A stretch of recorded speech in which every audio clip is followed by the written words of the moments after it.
Isang nagdadalang tao nagginang na biktima rin daw ng naligaw na bala nung papasok ng bagong taon. At hanggang ngayon, hindi pa rin natatanggal ang bala sa loob ng kanyang katawan. Nakatutok si Ian Cruz.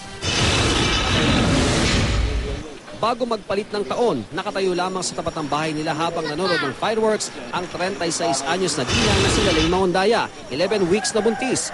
Nasa ika-4 na palapag ang bahay ng mga Maondaya sa bagong lipunan street sa Baclaran, Parañaque na di rin kalayon sa depot ng LRT-1. Sa gitna ng kasiyahan dahil sa pagpasok ng bagong taon, may naramdaman daw na kakaiba ang ginang.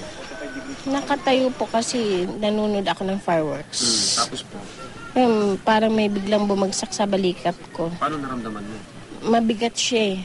Paano ba yung bala? Hanggang sa ngayon, nasa ilalim pa rin ng balikat malapit sa kilikili ni Lalaine ang bala.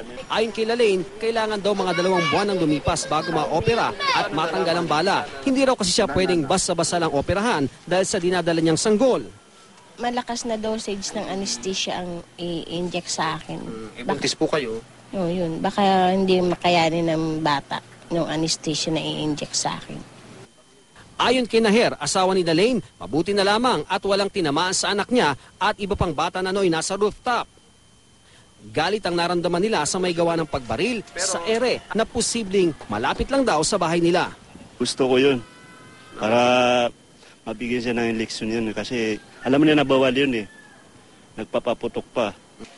Nagtanong-tanong ang GMA News sa mga residente ng bagong lipunan sa Baclaran, Parañaque kung saan nakatira ang biktima.